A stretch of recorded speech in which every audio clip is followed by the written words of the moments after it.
A paz de Cristo com a igreja, amém? Glória a Deus.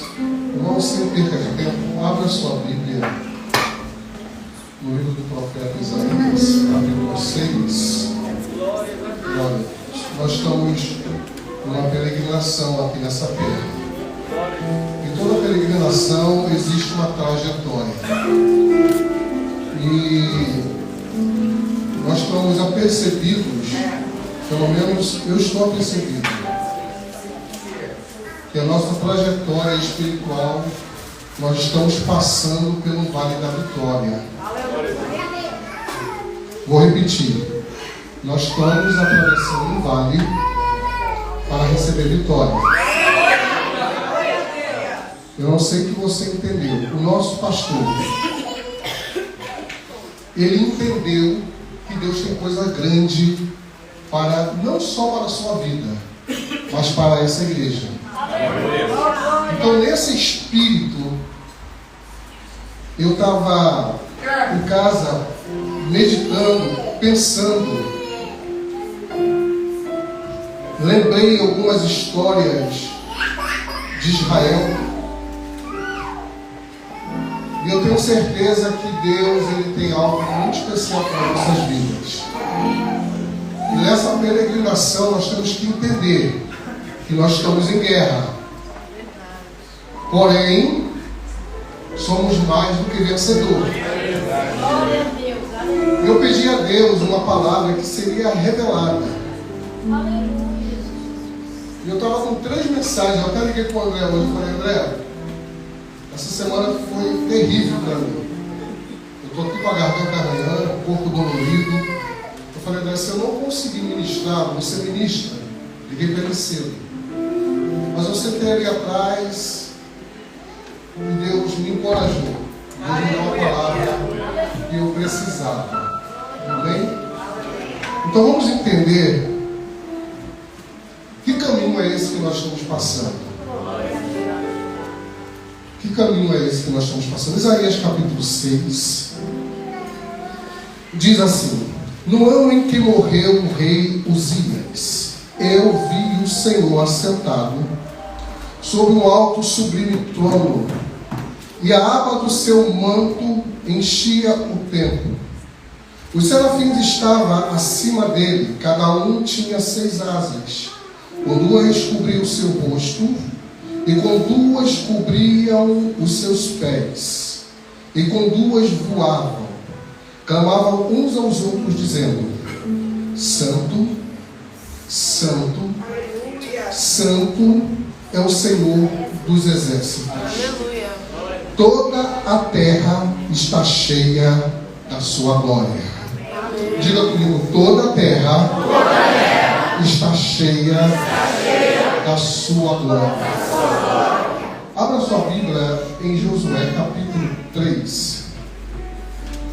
Versículo 5 está escrito assim: disse Josué também ao povo: santificai-o, pois, hoje, santificai-o, pois, amanhã fará o Senhor maravilha no meio de vós. Amém? Pode tomar assento. Querido, sem perca de tempo, quero que você entenda a introdução do que eu quero falar. Nós lemos aqui a respeito do livro de Isaías. Todos sabem que o livro de Isaías é um livro messiânico. O livro de Isaías é uma mini-bíblia, ou seja, uma bíblia dentro da Bíblia, porque Isaías, ou a Bíblia, tem 66 livros, Isaías tem 66 capítulos. E dentro desses 63 capítulos, Isaías tem 39 capítulos que falam sobre a justiça e também o juízo de Deus. E os 37 capítulos de Isaías em diante, do capítulo, principalmente o capítulo 51, enfatiza muito sobre a graça e sobre o amor e a esperança da igreja na volta do Senhor Jesus Cristo. Então eu quero que você fique bem, guarda bem isso do que eu estou dizendo para me entrar na mensagem. E quando nós lemos esse texto, o que me prendeu foi quando os serafins clamam uns para os outros, dizendo: Santo, santo, santo é o Senhor dos exércitos. Não é? Então eu fiz uma pequena pesquisa, e eu já tinha ministrado sobre isso, eu tenho até alguma coisa guardada, e esse é o único atributo, a santidade de Deus, usado nas Escrituras que descreve Deus no superlativo, pois a gramática hebraica, a palavra é enfatizada quando ela é repetitiva. Quando Deus quer chamar a atenção de alguém, na palavra ela é repetitiva. Repare que no português, quando nós queremos enfatizar alguma palavra, nós escrevemos em negrito. Algumas pessoas escrevem também até entre aspas. Porém, essa palavra em hebraico, ela quer dizer kadosh. Essa palavra kadosh, ela é direcionada só unicamente para a Trindade.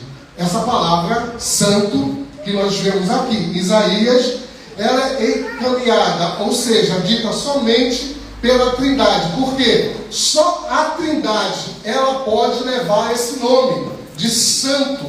Santo, ou seja, kadosh. Quando a palavra relacionada ao uso de material ou uso específico de uma pessoa para uso de Deus, ou seja, isso aqui, esse púlpito, ele foi comprado para o uso da casa de Deus. Por isso nós chamamos esse púlpito, ele é santificado para a obra do Senhor.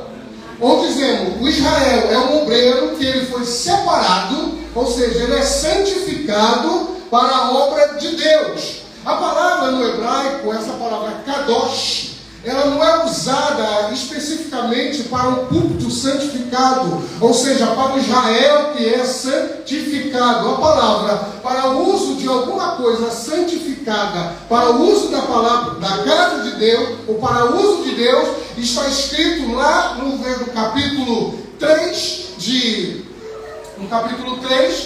de Josué, que nós lemos agora, no versículo 5, no versículo 3, no verso 5, que quer dizer: santificai-vos hoje, pois amanhã o Senhor fará maravilha no meio de vós.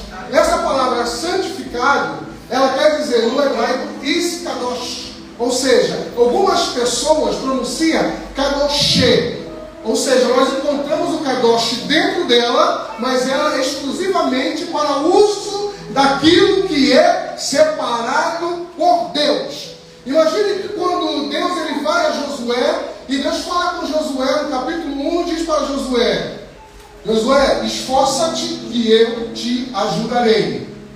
Deus, ele começa no versículo 9, começa a enfatizar: esforça-te que eu te ajudarei. Esforça-te que eu te ajudarei. Repare que Deus está enfatizando a palavra, repetindo a palavra. Quando Deus ele fala com Zorobabel, ele diz: esforça-te que eu te ajudarei, esforça-te que eu te ajudarei, esforça-te que eu te ajudarei. Jesus, quando aparece para Pedro, ele diz: Pedro, tu me amas? Pedro, tu me amas? Repare que ele está enfatizando a palavra para ter destaque. E eu quero nessa noite falar alguma coisa sobre isso. Eu quero que você só entenda o que eu estou falando aqui. Quando eu me refiro à palavra santo para a igreja, ou quando eu me refiro à palavra santo para a Trindade. Amém? Glória a Deus. Isso é importante. Amados, e esse texto ele me chama a atenção, que quando Isaías ele começa... Ele teve esta visão. Isaías era um profeta, ele já profetizava. Isaías era um homem que ele já exortava a sua igreja. Isaías era um homem que ele tinha um dom de profecia na sua vida. Mas Isaías ele teve uma experiência nova. Isaías ele teve algo que ele nunca teve na sua vida. Ele teve uma visão que ele contemplou os céus abertos. Ele viu a glória de Deus. Isaías, ele agora viu o que ele não tinha visto antes. E Isaías, ele começa agora a temer, porque ele viu algo sobrenatural. Isaías diz, no versículo mais adiante, ele diz: ai de mim que vou perecer. E essa palavra ai é uma palavra maldita, uma palavra de maldição. Ele disse: ai de mim, porque eu vou morrer, porque eu vi a glória do Senhor. Eu vi os céus abertos, e de repente um dos serafins voou e tirou uma brasa lá do altar de Deus e tocou nos lábios de Isaías e disse: o teu pecado agora foi purificado. E Deus agora começa a se manifestar e diz para Isaías: quem enviarei? A quem há de ir por nós? Deus tinha uma grande obra a realizar no meio do povo de Israel. Deus tinha algo muito grande a realizar no meio do povo de Israel. E Deus, quando Ele se revela ao homem, quando Deus se revela a uma pessoa, Ele quer separar. Deus, Ele quer fazer algo natural sobre a vida daquela pessoa.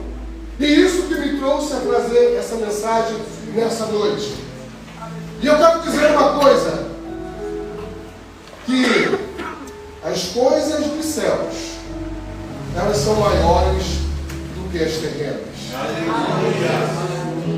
As coisas do céu, vou repetir, são maiores do que as terrenas. Quem pode pegar isso? As coisas dos céus, repito, são maiores do que a terrena. Eu estou enfatizando. Será que você está pegando isso? Eu não sei onde você está ligado, nos céus ou na terra.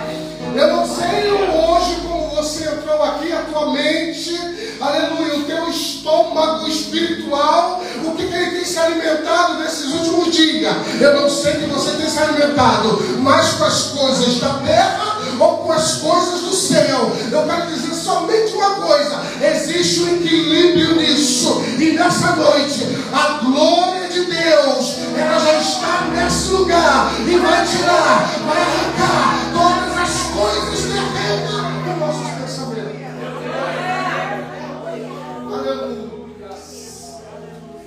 Ai de mim, que vou perecer. Isaías, ele viu que o cedro tinha enchido toda a casa. Sabe que esse país não foi monarca, já teve rei. E o tamanho do cedro do rei, ou seja, do seu, como que eu posso dizer? Do seu manto, do seu vestido, era o tamanho da sua realeza. Assim se media a realeza de um grande rei na antiguidade. Isaías viu que o cedro enchia todo o palácio. Isaías entendeu que a realeza que ele estava vendo era suprema, a do próprio rei que era parente dele.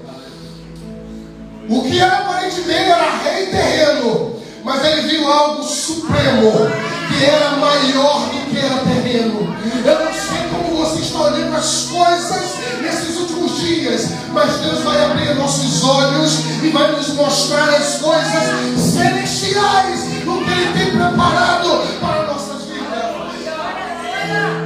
Oh, já sinto Deus aqui nessa palavra.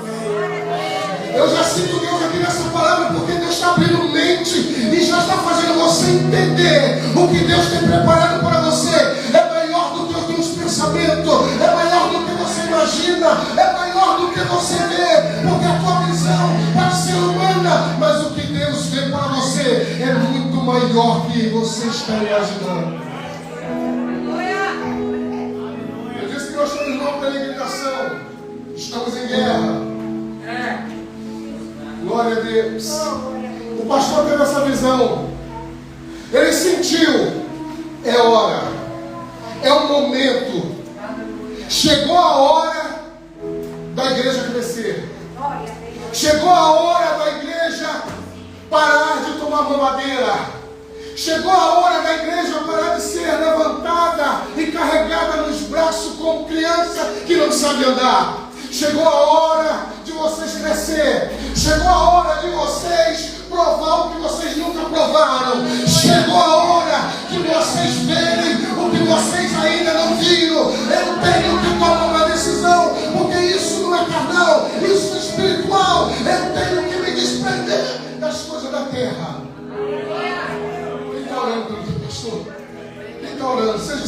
Deus, Ele conhece o teu coração. Deus conhece o teu coração. Deus conhece o teu coração. Escute, a responsabilidade de um profeta, a responsabilidade de um pastor, a responsabilidade de um líder não é a mesma responsabilidade sua. Não. A responsabilidade de um pregador não é a mesma responsabilidade de um líder que fica em cima também, não. O que Deus fala para o pastor, o que Deus fala para o pregador são totalmente diferentes. As coisas são diferentes. Por isso, ele resolveu: vou viver 30 dias de pão e água. Eu podia ir para Israel, ele poderia ir para Israel, poderia pegar a sua família, ir no parque aqui da Espanha, poderia aproveitar esse sol belo, as coisas maravilhosas, e dizer: olha, Breno, vocês ficam aí que eu preciso descansar a minha mente. Mas a visão é diferente, a visão é outra. O aspecto espiritual é outro. O que eu quero dizer para você nessa noite, que nós fomos chamados para ser separados. A igreja não pode andar mais manca. A igreja não pode andar mais tropeçando. A igreja não pode mais andar sem dar frutos. Quando eu digo a igreja, eu refiro a cada membro. Quando eu digo a igreja, eu refiro a cada um de nós. Quando eu refiro a igreja, eu refiro a mim, eu refiro a minha família, eu refiro-me a todos que estão aqui, que fazem parte dessa igreja. Aleluia, não é só o cabeça. Josué era o cabeça, e ele disse: santificai-vos, pois hoje, e amanhã farei maravilha no meio de vós, diz o Senhor. Quer começar a pegar as bênçãos que Deus tem preparada nesse lugar? Aleluia, levanta tuas mãos e começa a dizer: eu a partir de hoje vou me separar, vou me santificar, vou jejuar, vou entrar no propósito como líder. E Josué não se preocupou. Josué disse assim: olha, se vocês quiserem, vocês me sigam. Agora, se vocês não quiserem, o problema é de vocês. Porém, eu e a minha casa serviremos ao Senhor. Deus, quando Ele chama um dos líderes, e Ele diz para o líder: olha, chama o povo e diz para eles: olha, hoje eu vou colocar diante deles as bênçãos e as maldições. Eles escolhem. Não é assim que o mundo diz? Nós temos livre-arbítrio. Você tem livre-arbítrio para pecar ou para santificar. Você tem livre-arbítrio para amanhã você sorrir ou para amanhã você chorar. Você tem livre-arbítrio amanhã para entrar no céu ou ficar fora do céu. Você tem livre-arbítrio para entrar na presença do Senhor. O arbítrio é teu. O maior líder, ele deixou isso aqui. Não é assim que a humanidade diz? Oh, glória. Josué, ele deixou um exemplo. Porém eu e a minha casa vamos servir o Senhor. Deus já tinha falado com ele: olha, santificai-vos, porque eu tenho coisas grandes nas nossas vidas.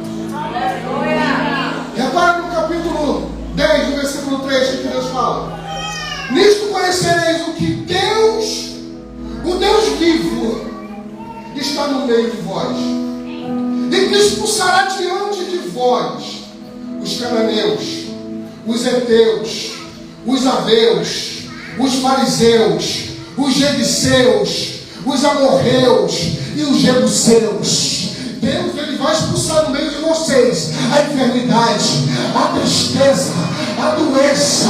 Deus vai expulsar no meio de vocês a miséria, as portas fechadas, porque Deus, Ele diz: santificai-vos e eu farei coisas grandes no meio de vós. O que porém vós escolheis? O que porém vós escolheis? Hoje semana as questões mexeram um pouco na minha cabeça. Sabe que nós fazemos muitas perguntas que a gente começa a fazer, às vezes conosco mesmo. E essa semana minha filha ela teve um debate na sala de aula. Ela estava falando sobre a eutanásia. A eutanásia que foi liberada aqui em Portugal. E 2 alunos da sua sala eram a favor da eutanásia. E ela tinha que defender que era contra a eutanásia. E quem era a favor tinha argumentos. E ela pesquisou, também teve os argumentos muito fortes. A filosofia, ela faz a gente questionar, fazer perguntas. Cada um pensa o que acha melhor, tirar proveito. E se você pensa dessa forma, de repente, você não tem uma oportunidade de ter uma aula de filosofia, de repente você faz algumas questões com você mesmo. Como foi dito aqui hoje, a videira sobre a vara que não dá fruto, a que dá fruto. Se você acha que está dando fruto, sua vida está legal, beleza, meus parabéns. Continue questionando e concordando com o que você acha. De boas intenções, o mundo está cheio, não vou dizer nem o inferno. O mundo está cheio. De repente nós olhamos no espelho. Faça isso em casa, pega o espelho e coloca. Mas eu preciso melhorar isso. A minha filha falou assim: papai, se o senhor botar botox, você vai gastar mais de 1 litro de botox para melhorar o rosto. De repente eu preciso melhorar alguma coisa. Analisa pelo lado espiritual. O que você precisa melhorar? Olha, quem está te falando aqui é quem tem experiência. É quem já caiu. Mas pela misericórdia, teve um Deus que levantou as suas mãos. Mas porque Deus é tão misericordioso que bota a gente na vida de pessoas certas. Eu falo sem medo de mentir, eu não sou hipócrita. Eu tenho 26 anos na igreja. Nunca tinha acontecido uma tragédia comigo. O pastor que estendeu as mãos, me botou no colo, conversava comigo. Sabe, às vezes com palavra dura, mas serve para salvar a tua alma, para curar a tua ferida.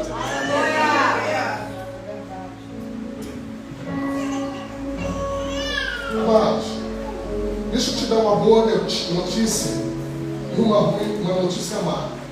Eu conversando essa semana com a minha esposa, uns amigos lá do Brasil, pregadores, e ele virou e falou assim: Jorge, está difícil. Está difícil. Falei: o que está vendo? Ele: rapaz, tem um tal de Joma, acho que é Joma. É uma linguagem que eles estão usando lá agora, né? Um monte de homossexuais dentro da igreja.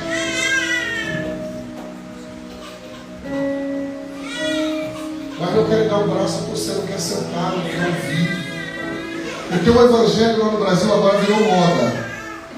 Antigamente o evangelho era para os burros, que não conhecia a leitura, que era analfabeto. Hoje não. O evangelho é para quem está interessado em dinheiro. Mas graças a Deus que nós aqui temos palavra. Graças a Deus que nós temos palavra. E a palavra que nos santifica, que nos faz separação. A palavra que nos leva à santificação ou à separação. É verdade. E quando Josué diz assim para o povo: olha, santifica o povo. Porque eu vou para minha casa, vou me santificar, vou me separar. E eu quero lançar um desafio para vocês. tem compromisso comigo, vocês vão se santificar?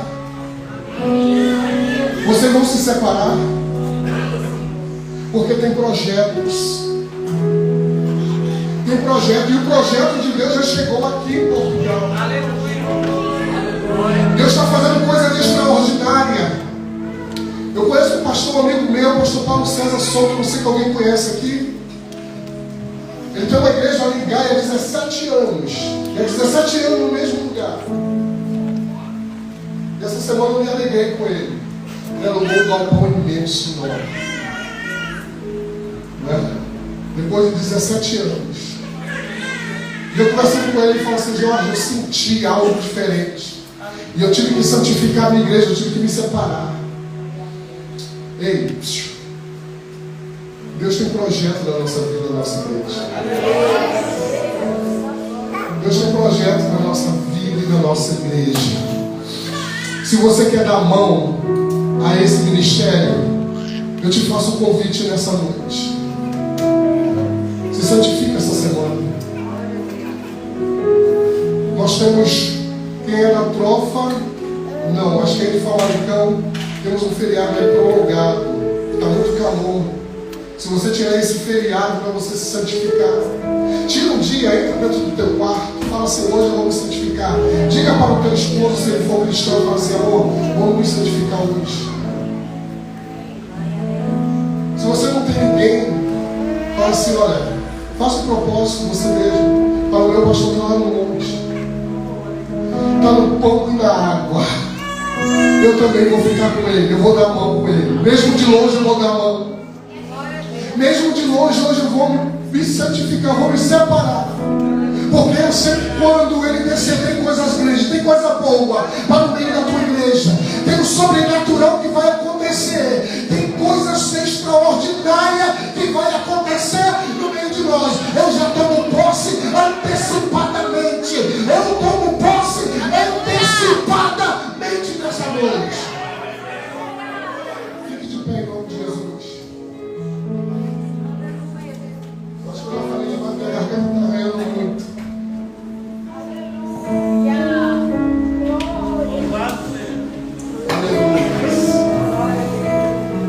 Glória a Deus. Eu queria falar só uns 10, 15 minutos. Mas tá bom. Passa o recado que Deus me deu. Passa o recado que Deus me deu. Mesmo espírito, mesmo corpo e o mesmo pensamento. Dê a mão à pessoa que está do teu lado. Glória a Deus. Feche os teus olhos. Eu sinto Deus nessa palavra. Oh, glória. Eu sinto Deus nessa palavra. Achegai-vos a mim, diz o Senhor, e eu me achegarei a vós. Aleluia. Tirai do meio de vós os pensamentos tolos. Purificai vossas almas, os vossos pensamentos. Glória a Deus. Porque Deus quer dar paz aqui no lares, aqui nesse lugar. Deus quer jogar o devorador por terra aqui nesse lugar. O Espírito Santo de Deus, Ele quer te levantar do pó da cinza aqui nesse lugar. O Espírito de Deus, Ele quer fazer coisas lindas aqui nesse lugar. Aleluia. Fecha os teus olhos e se liga com Deus. Desliga dessa terra. Faça como os profetas. Fica com o pé na terra, mas com o pensamento nos céus. Essa noite eu não quis trazer história, eu só queria trazer um pequeno esclarecimento. Aleluia, para você entender, para nós entendermos o que é santificação, o que é purificação. Quando nós pensamos e lembramos da palavra santo, nós pensamos logo do caráter do homem, nós lembramos logo da moral do homem. Mas eu quero dizer uma coisa para você. Eu não sei você, mas é bom sentir a presença e ser abençoado por Ele. É bom sentir a graça e a presença do Eterno. Deixa eu orar pela tua vida.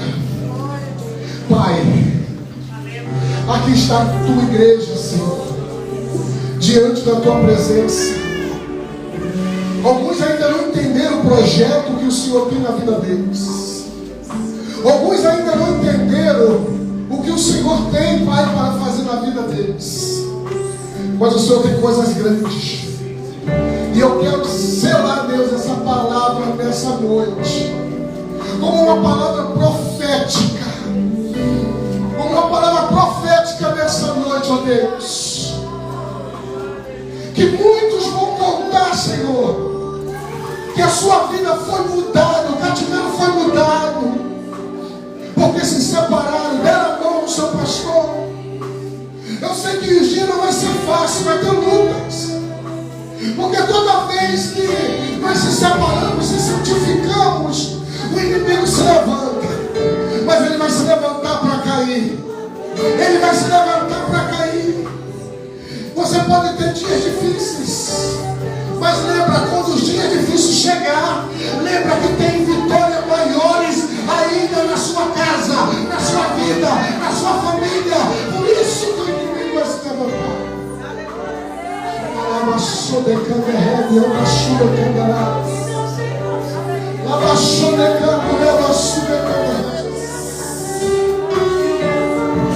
Aleluia, agora ao Senhor. Agora o Espírito Santo aqui nessa noite. Oh, Espírito Santo divino. Oh, aleluia. Glórias.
Vocês vão entrar numa terra que manda leite e mel. Agora eu faço uma pergunta para você que é espiritual. A terra ela pode dar leite? Sim ou não? Deus está falando de dois alimentos aqui, olha. Falou para Josué: Josué, santifica o povo, atravessa o Jordão. Vocês vão entrar numa terra que manda leite e mel. A terra não dá mel. Deus fez essa promessa para Abraão. O leite fluía de Abraão, porque a terra estava agora sob uma promessa. Quando Abraão estava lá no deserto, ele disse: Ló, tu vai para as campinas e eu vou para o deserto.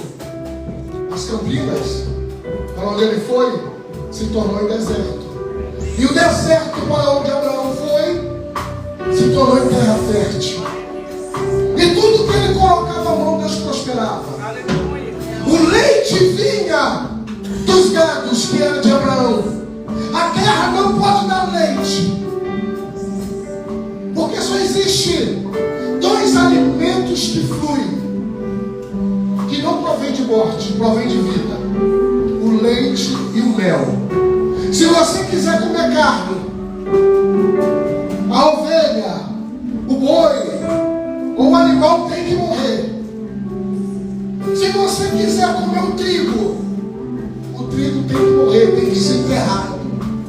Se você quiser comer feijão, qualquer coisa, provém da ressurreição para a vida. Mas Deus, ele fez